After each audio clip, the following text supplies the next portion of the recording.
Actually, I remember incidences where someone needed to call emergency and they were like, call 911, but a Slovak was telling call 911, but it wasn't 911, it was 112. So we will speak about insurance company called AXA, which I collaborate with. So they have two affiliate. Yes, warning affiliate. Go through the link. It's really sad stories when and each year it happens the same, that the students, they need to cancel the studies because they have emergency health problem, emergency surgery, emergency dentist surgery. So, hello and welcome to Study in Slovakia. Wish you a very happy new year. It's already January 2024. And in this video, we're going to touch a very important topic, which is medical insurances. So we have Mr. Peter. Thank you, Mr. Peter, for joining the video. Thank you very much. He is expert in bringing internationals here, doing all the paperwork for them. Also, myself, I came by Mr. Peter. He helped me with paperwork and everything in Slovakia. And this is a very common discussed topic about insurances. Some people suffer with it. Some people know the rules. So that's why we thought we would make a video to make things clear. So you're crystal about what to expect, what not to expect, how much to pay, to be prepared about insurances. Especially if you're from outside of Europe, things are more complicated in terms of insurance. So how it works and which providers you should choose and so on, how to check for those providers. So first, Mr. Peter, let's speak about emergency. So what's the contact for this 911? We always watch it in movies, it's 911, but it's probably not. So what's the emergency contact if someone is in trouble here or, who needs medical assistance quickly? So currently the emergency number, not only in Slovakia, but in whole EU, is 112. Okay. There is also local number which you can use in Slovakia, but if you remember 112, you can use it not only for hospitals, but police and everything, firefighters. Yes, everything, also police, firefighters. So it's proper emergency number. Yes. Actually, I remember incidences where someone needed to call emergency and they were like, call 911, but a Slovak was telling call 911, but it wasn't 911, it was 112. Well, I'm not sure where you will get connected still with 911, but yeah, that's too much. Yeah, I guess so. So, what about the insurance plans or what are the available insurances for European citizens?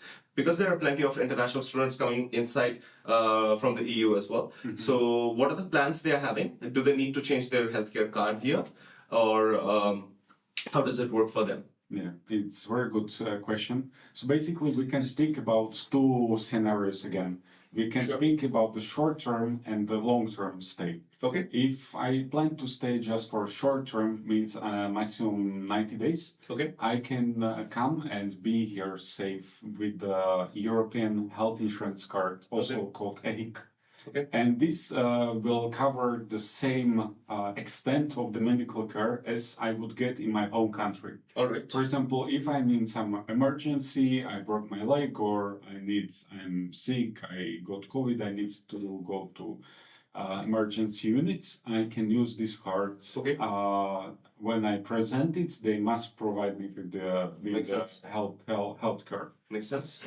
If we speak about the long stay in Slovakia, then even Europeans needs to make local insurance. For example, with the change it from the native the countries they're coming from. And is there any other, for example, restrictions or rules that apply to this sort of insurance? Yeah. So, for example, you cannot expect that, for example, you go skiing and you have accident. This rescue operation or in some dangerous sports, they will not cover. Okay. Also, if you have some planned operation, for example, something which was not urgent, but there is waiting time, let's say 6 months, and you need to go for this operation at your home country, even you have a planned date, then you cannot take it in Slovakia. Planned operation, they do not count as urgent. All right. So it means if you're, for example, planning a particular operation or there is some expected date, so you should be probably staying in your country and getting it done. Or the other is like you get the insurance card from here, so you can change it and like get treated here rather. Yeah. Some good providers you would like to name who are like authentic here, quick in terms of service and so on. Yeah, so again, as if you have, if you can be part of the public insurance, Okay. then there are several options. So Union, Všeobecná. Všeobecná zdravotná and Dôvera. So in private, then there's also Maxima and AXA. So Okay. these are the biggest providers. All right, that's good. Is there any difference in terms of coverage from private and public providers? Okay, so the main difference will be if between the urgent and the preventive care. If you have public insurance, in that case, like every type of the medical problem, you can go to doctor and they need to help you. But it's really good if you have your GP already agreed. Okay, yeah. So you don't go blindly to some doctor because you might wait there for a long time in the wait. This brings me to another question, like with a general practitioner or GP. So, for example, someone who is less than 3 months can only go to the emergency, doesn't need a GP here. Mm-hmm. But someone like a student who is staying long term here needs to change it to the Slovak general practitioner. Mm-hmm.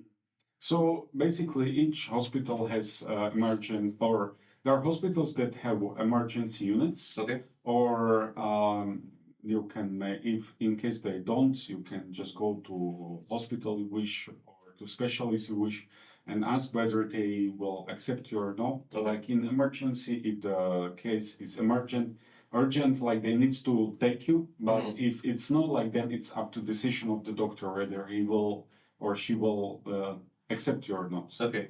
And in case if someone doesn't have insurance, for example, and they still need to be treated, so what's the procedure? Okay, if you don't have insurance, or for example, even if you forgot your European health card at home, Okay. then you need to either pay on the spot or Okay. you need to sign paper that you will pay later. Okay. What happened recently was that one student without insurance, he called the ambulance. Okay. And then he got bill maybe 2 weeks later, and it was like €100 just for The ambulance. just for the ambulance. Oh. Yeah, actually, medical care in Europe in general, if you don't have an insurance, is really expensive. So it's better you get insurance and all the paperwork's cleared because it can be like really expensive compared to like many other countries. Yes. Which brings me to the important part of the video, which is about this insurance for the non-EU citizens who are traveling from abroad, because this is more complicated case than the general one. So for them, first things first, what are the insurance providers for non-EU citizens? So there are several either insurance companies or providers that have special package for the foreigners from outside of the EU. Okay. So the biggest one are AXA, Maxima, Union. Okay. They have like it's kind of the private insurance companies. All right. And they can also opt for like government insurance or public healthcare insurances as well here. So only in some specific cases. So for example, if you are scholarship holder, you can be part of the public insurance. Okay. But if you are self-funded student, you need to be part of the private insurance. Okay. So if you're a student, like just to put it in words, can you be part of like Všeobecná, one of the government providers, or you cannot be? You have to They don't have, as far as I know, they don't have the private for student. for students. But if you're like worker or business owner or something, you can. Yes. Then so- you can be part of these big companies. Yeah, so that's very important. The other thing is, generally when we are traveling from abroad and first time coming, we always come with insurance, like this international insurance that covers a certain money, which is a part of the visa process as well. Yeah. So, and it has like this 1 year coverage, cashless payment and all of that. So is it valid as well in Slovakia? If it's like authentic, like a proper insurance company? And how does it work when you're actually like going for a treatment and so on with this sort of insurance? So the most cases I had was that even though you had the insurance confirmation, like basically depends on the decision of the doctor or hospital whether they will ask you for payment or no. As far as I know, all the hospitals they ask for the payment, either on the spot or you need to sign a paper that I will pay the later, someone will pay for me. Because they need guarantee someone will pay for the treatment. Okay. So in cases which I had was that the person had to translate the medical report to English, then send it to his local insurance company, and then even the translation was very expensive. And then they had to, then if they decide that it covers the cost, then they refunded him the money. Okay. The preference in general is like you choose an insurance that's in Slovakia or in Europe in general, because then the process becomes much easier, faster.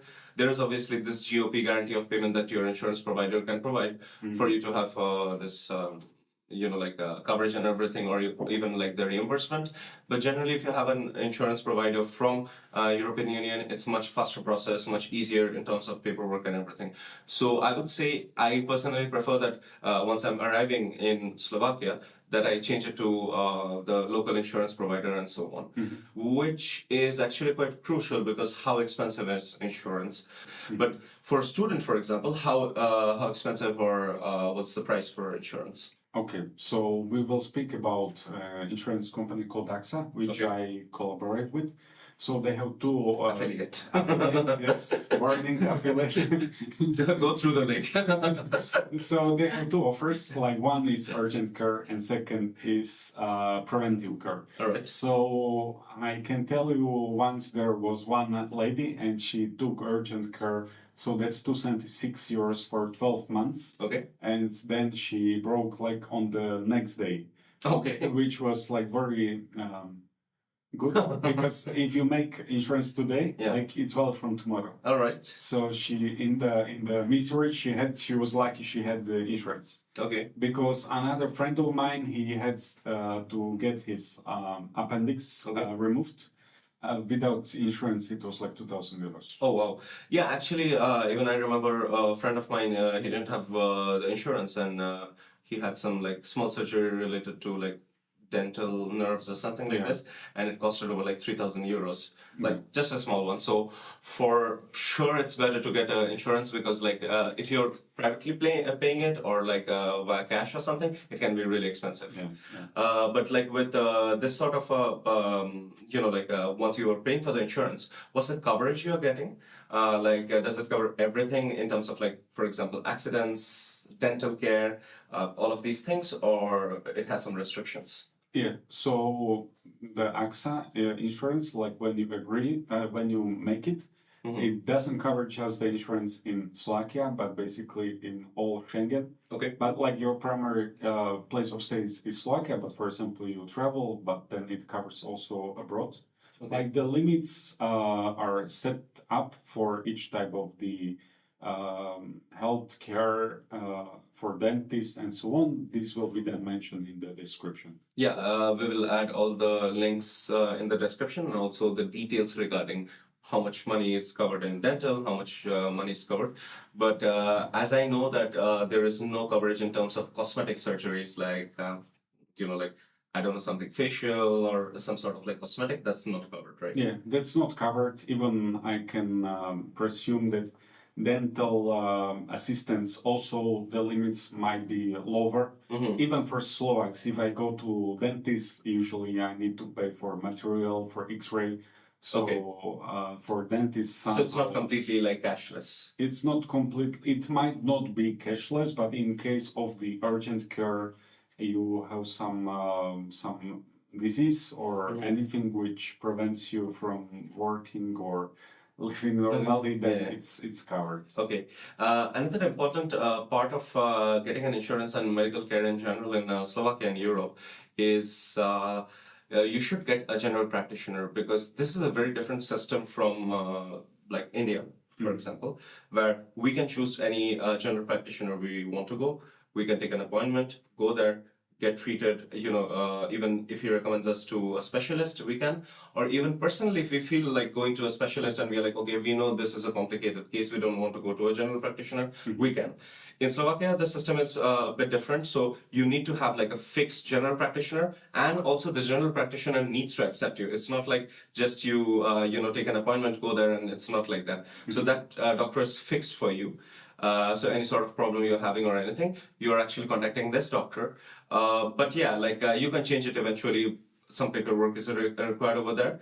And also, if you want to go to a specialist doctor, you have to go via this general practitioner. That's very important because you cannot directly go to, for example, ENT specialist or gastroenterologist or someone, because first your general practitioner needs to mention that, okay, like you need a special assistance in this case in order to go to a specialist doctor. Yeah.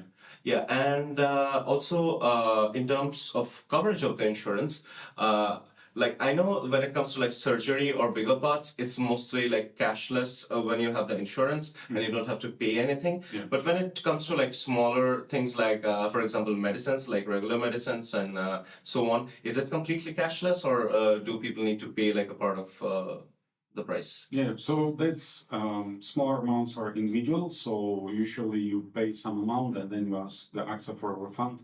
Okay. They have like 1 to 2 months to refund you. Okay. So that's individual. Okay, that's interesting, and that's good actually. And as we spoke about this, sudden, for example, accidental or a rescue operation or something like this for European citizens, is it the same case with non-EU citizens as well when they have an insurance coverage here?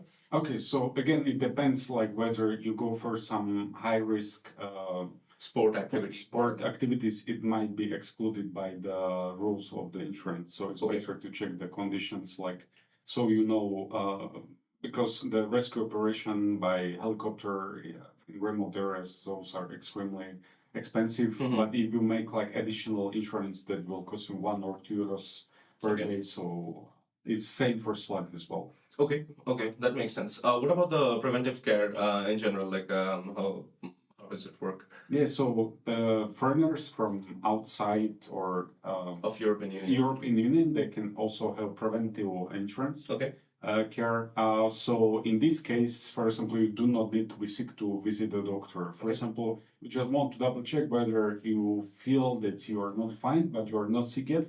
So you might go to your GP and ask him, okay, can you please test my blood? Can you Okay. please do some checkings of my health status? Tradition, yeah. So in that case, you can contact, in case of AXA, All right. you will contact their hotline, Yeah. and they have a list of the hospitals they collaborate with in each city. So then they will also tell you, okay, you can go to this doctor. They will contact the doctor. For example, in Košice, they collaborate with Košice Šaca Hospital, Okay. which is the best Hospital in entire Slovakia. Exactly. So It's really good. you can see the difference between the private and public healthcare. And you go there, and the doctor knows about you. You know exactly to which doctor you go, and you don't do anything on the spot. Okay, that makes sense. Yeah. And what about someone who's bringing in family, like family reunion and so on? How much do they need to pay? Are they covered with the insurances that they're opting for and so on? Yeah, so that's really important that when you, for example, get residence permit as family reunion, so for example, your wife or husband comes and you need to show insurance within 3 days to the foreign police. Okay. Then this AXA insurance is also accepted. They can provide you the letter which you can show to foreign police and they will accept it. And it's also important to know that this preventive care will also cover the preventive dentist and gynecologist, Okay. which is good to know and have, because, for example, once the lady, your wife is pregnant, like the price of the insurance will go to thousands of euros. So it's better to make it before. Yeah, that's super important. I understand that. Yeah, you don't want to pay from your pocket this complete insurance in these sort of cases because it can go really expensive. So it's better that you get it done beforehand, so you have the complete coverage in general. What's the minimum duration of these insurance plans? Yeah, so it's 3 months, Okay. and there is a rule that the longer duration you have, the lower is the price. Okay. So, for example, if you have insurance preventive for 3 months, the price for 1 month can be between 50 to 60 euros. But Okay. if you have it for 12 months, it will be maybe 40 to 45 euros per Okay. month. Okay, that makes sense. Yeah, it's much better. And do, for example, non-EU citizens have this insurance valid also in every other country in European Union when they're like traveling or even like going somewhere and they can like get treated in other country as well? It's valid, but only for the urgent care, not the preventive care, but only for the urgent care, which cannot be postponed. Emergency. Yes. Yeah, so other than that, you need to come back to the country you're residing in and get treated there. Yeah. Anything else you would like to add in terms of insurance that people need to watch out, to be careful, or even like should look for? Yeah. So from my experience, many times students, for example, students from India, they come here and they come from totally different climate and they come here in winter. And usually what happens is either they have respiratory problems or they get sick very easily.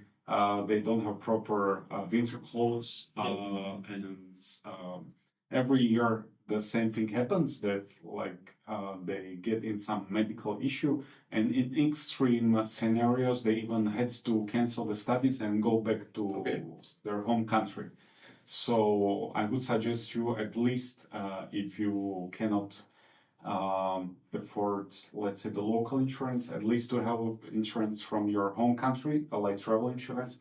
That can be cheaper, but it's like really very sad stories when and each year it happens the same, that the students, they need to cancel the studies because they have like emergency health problem, emergency surgery, emergency dentist surgery.